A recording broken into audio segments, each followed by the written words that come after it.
ఈ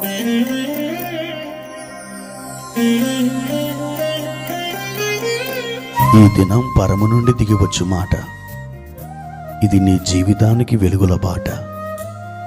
నీ ఒడిలో ఉంచబడిన దీవెనల మూట, అద్భుతాల ఆనంద ఊట. ఫిబ్రవరి 10 సంవత్సరమంతా మీరు బైబిల్ చదివి ముగించడానికి ఈరోజు మీరు చదవవలసిన లేఖన భాగం ఉదయం పాత నిబంధన నుండి లేవియాకాండము 8, 9 మరియు 10 అధ్యాయములు.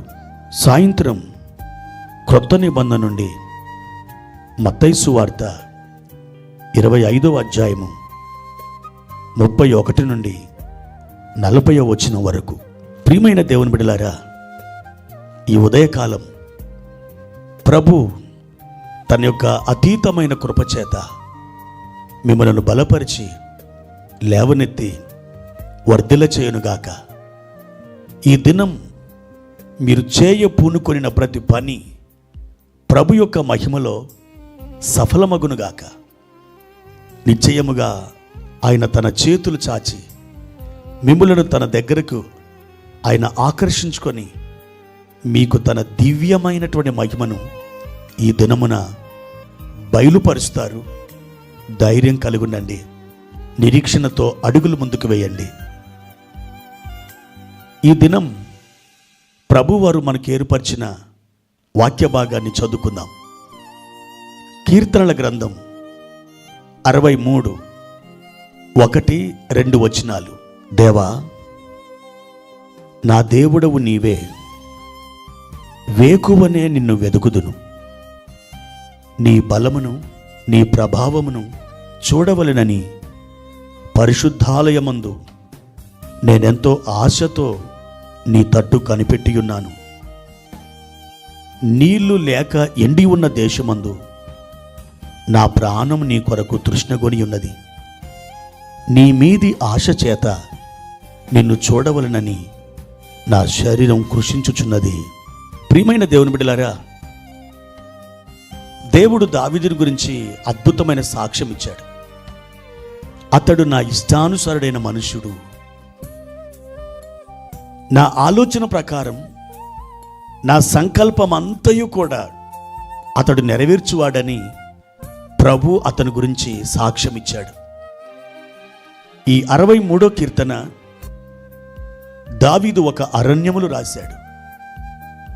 ఆయన సౌలు చేత తరమబడుతున్నప్పుడు పరిస్థితులన్నీ వ్యతిరేకంగా అతని మీద ధ్వజమెత్తినప్పుడు ఈ కీర్తన దేవుని సన్నిధిలో పరిశుద్ధాత్మ ద్వారా అతడు వ్రాయడం జరిగింది. ఈ 63వ కీర్తనలో దావీదు పదే పదే వెదకుదును, చేతులెత్తెదను, స్తుతించెదను అనే మాటలు చెబుతూ ఉంటాడు.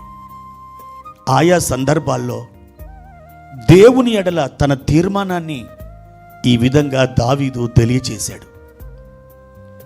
పరిస్థితులు చక్కగా ఉన్నప్పుడు మనం ఎంతగానో ఆనందిస్తాం. కానీ అడుగు తీసి అడుగు ముందుకు వేయడానికి ఆటంకాలు ఎదురైనప్పుడు బెంబేలెత్తి మన దేవుని మీద ఆయాస పడుతూ ఉంటాం. ప్రియమైన దేవుని బిడ్డలారా, ప్రతి పరిస్థితి దేవుని యొక్క కంట్రోల్లోనే ఉన్నదని మీరు ఈ ఉదయకాలం తెలుసుకోవాలని నేను మీకు మనవి చేస్తున్నాను. దేవునికి తెలియకుండా మీ జీవితంలో ఏదియూ సంభవించలేదు, ఏదియూ మిమ్మల్ని నాశనము చేయలేదు, ఏది కూడా మీకు అపజయాన్ని కలిగించలేదు. దేవుడు ప్రతి పరిస్థితిని ఆయన తన స్వాధీనములోనే ఉంచుకొని ఉన్నాడు. 34వ కీర్తన 4వ వచనంలో దావీదు ఇలాగో చెబుతున్నాడు. నేను యెహోవా యొద్ద విచారణ చేయగా ఆయన నాకు ఉత్తరమిచ్చెను. నాకు కలిగిన భయములన్నిటిలో నుండి ఆయన నన్ను తప్పించెను. అలాగే 77వ కీర్తన 2వ వచనంలో కూడా ఇలాగ చెబుతున్నాడు. నా ఆపత్కాలమందు నేను ప్రభువుని వెతికి తిని, రాత్రివేళ నా చెయ్యి వెనుకకు తీయకుండా చాపబడి ఉన్నది. నా ప్రాణము ఓదార్పు పొందనొలకై ఉన్నది. ప్రియమైన దేవుని బిడ్డలారా, దావీదు ఇన్ని పరిస్థితులలో ఉండగా ఆయన చేసిన తీర్మానం ఏంటంటే, నేను నిన్ను వేకువనే వెదకుదును. ఇది ఆయన తీర్మానం. మనం ప్రతిరోజు ఒక అద్భుతమైన తాజా సమయాన్ని కలిగి ఉన్నాం. ఆ తాజా సమయంలో దేవుడు నిన్ను కలుసుకోవడానికి పరలోకం నుండి దిగొస్తున్నాడు. ఆ తాజా సమయం ఏమిటో తెలుసా? వేకువజాము, అనగా ఉదయకాలం. ఈ ఉదయకాలం ఒక ఆశీర్వాదకరమైంది, దీవెనకరమైంది. చాలా ఏళ్ల క్రితం ఒక దైవజనుడు తాను రాసినటువంటి ఒక పుస్తకంలో ఒక స్టోరీ రాశాడు, అనగా ఉపమానం రాశాడు. ముగ్గురు వ్యక్తులు నడుస్తూ నడుస్తూ నడుస్తూ వారు పరలోకం యొక్క గేటు దగ్గరికి వెళ్ళారట. ప్రొద్దుగురింకింది. వారు ఆ గేటు దగ్గరికి వెళ్ళి చూసేసరికి ఆ గేటు మూయబడి ఉన్నది. ఏం చేయాలని తోచక ఈ ముగ్గురు వ్యక్తులు ఆ పరలోకపు గేటు ముందున్నటువంటి ఒక బల్ల మీద నిద్రపోయారు. వారు ఆ రాత్రంతా పడుకున్నారు. తెల్లవారింది. ముగ్గురు నిద్రలేశారు. ఈ ముగ్గురులో మొదటివాడు వెంటనే లేచి వార్తాపత్రిక ఎక్కడ దొరుకుద్దని అటు ఇటు వెతుకుతూ ఉన్నాడు.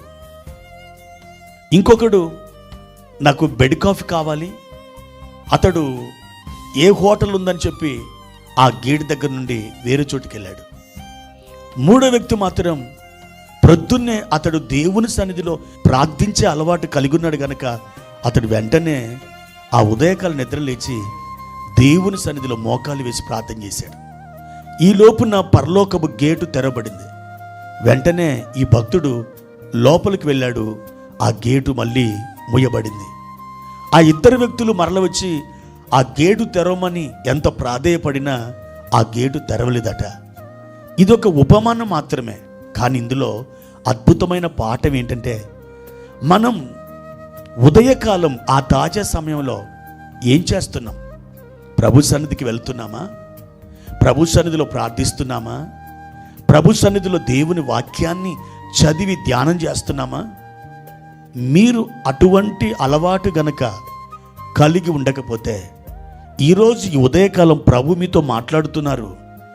మీరు ఒక మంచి తీర్మానం చేసుకునండి.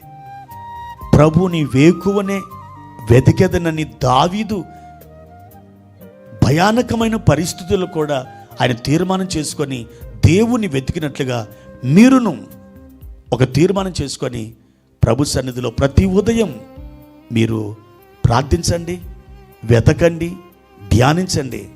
నిశ్చయముగా అనేకమైన ద్వారాలు దేవుడు మీకు తెరుస్తారు. అద్భుతమైన కృపచేత మీరు నింపబడి మీరు దేవుని సన్నిధిలో గంతులు వేస్తారు. మీ దుఃఖం నాట్యముగా మార్చబడుతుంది.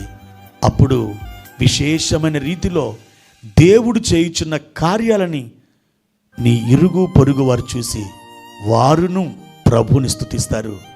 అట్టి కృప దేవుడు మీకు దయచేయునుగాక.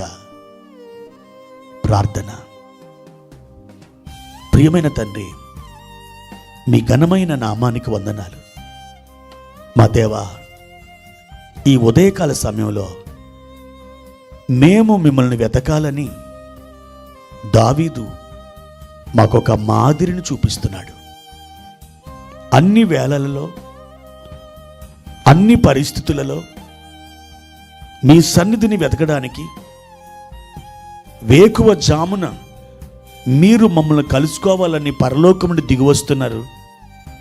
అట్టి సమయంలో మిమ్మల్ని మేము కలుసుకొని వెతకి మీ సన్నిధిలో ప్రార్థించడానికి మమ్మల్ని ఆయత్తపరచుమని ప్రార్థిస్తున్నాం. కృపాక్షేమములే మా వెంట నడుచునుగాక. మీరు మా ప్రియులను జ్ఞాపకం చేసుకొని ఉదయకాలం మిమ్మల్ని వెతికే బిడ్డలుగా అభిషేకించి ఆశీర్వదించుమని యేసుక్రీస్తు నామమున ప్రార్థించి వేడుకుంటున్నాము తండ్రి. ఆమెన్.